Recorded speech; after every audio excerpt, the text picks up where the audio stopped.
de la personne à qui il parle, au lieu d'être à l'écoute du dossier. Maisonneuve à l'écoute, du dimanche au jeudi à 19h30 et 22h sur RDI.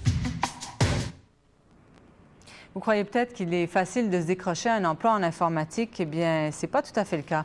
Un programmeur analyste sans expérience et qui cherche un emploi depuis presque 1 an maintenant a même décidé de solliciter un emploi aux abords du pont Jacques-Cartier aujourd'hui. Au grand mot, les grands moyens.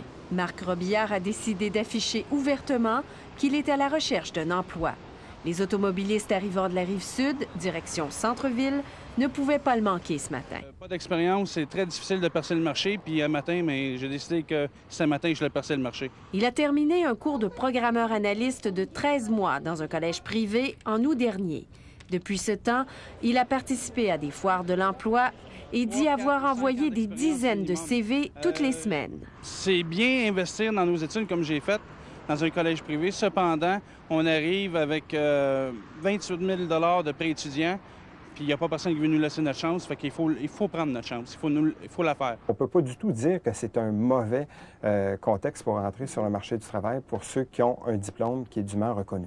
Chez JobBoom, une entreprise spécialisée en information sur le marché de l'emploi, on vient de faire la tournée des services de placement des universités et des cégeps. Conclusion, le marché de l'emploi en informatique reste bon, mais il est moins effervescent. Et on reconnaît que les employeurs ont le choix et qu'ils préfèrent ceux qui décrochent des diplômes au cégep ou à l'université. Les diplômés des formations de très courte durée, bien sûr que dans des périodes effervescence, ils peuvent se trouver un emploi, évidemment, mais lorsque le marché se refroidit quelque peu, c'est sûr que ce sont les premiers à écoper. En 3 heures, Marc Robillard s'est fait un contact ce matin. Un homme lui a laissé sa carte d'affaires.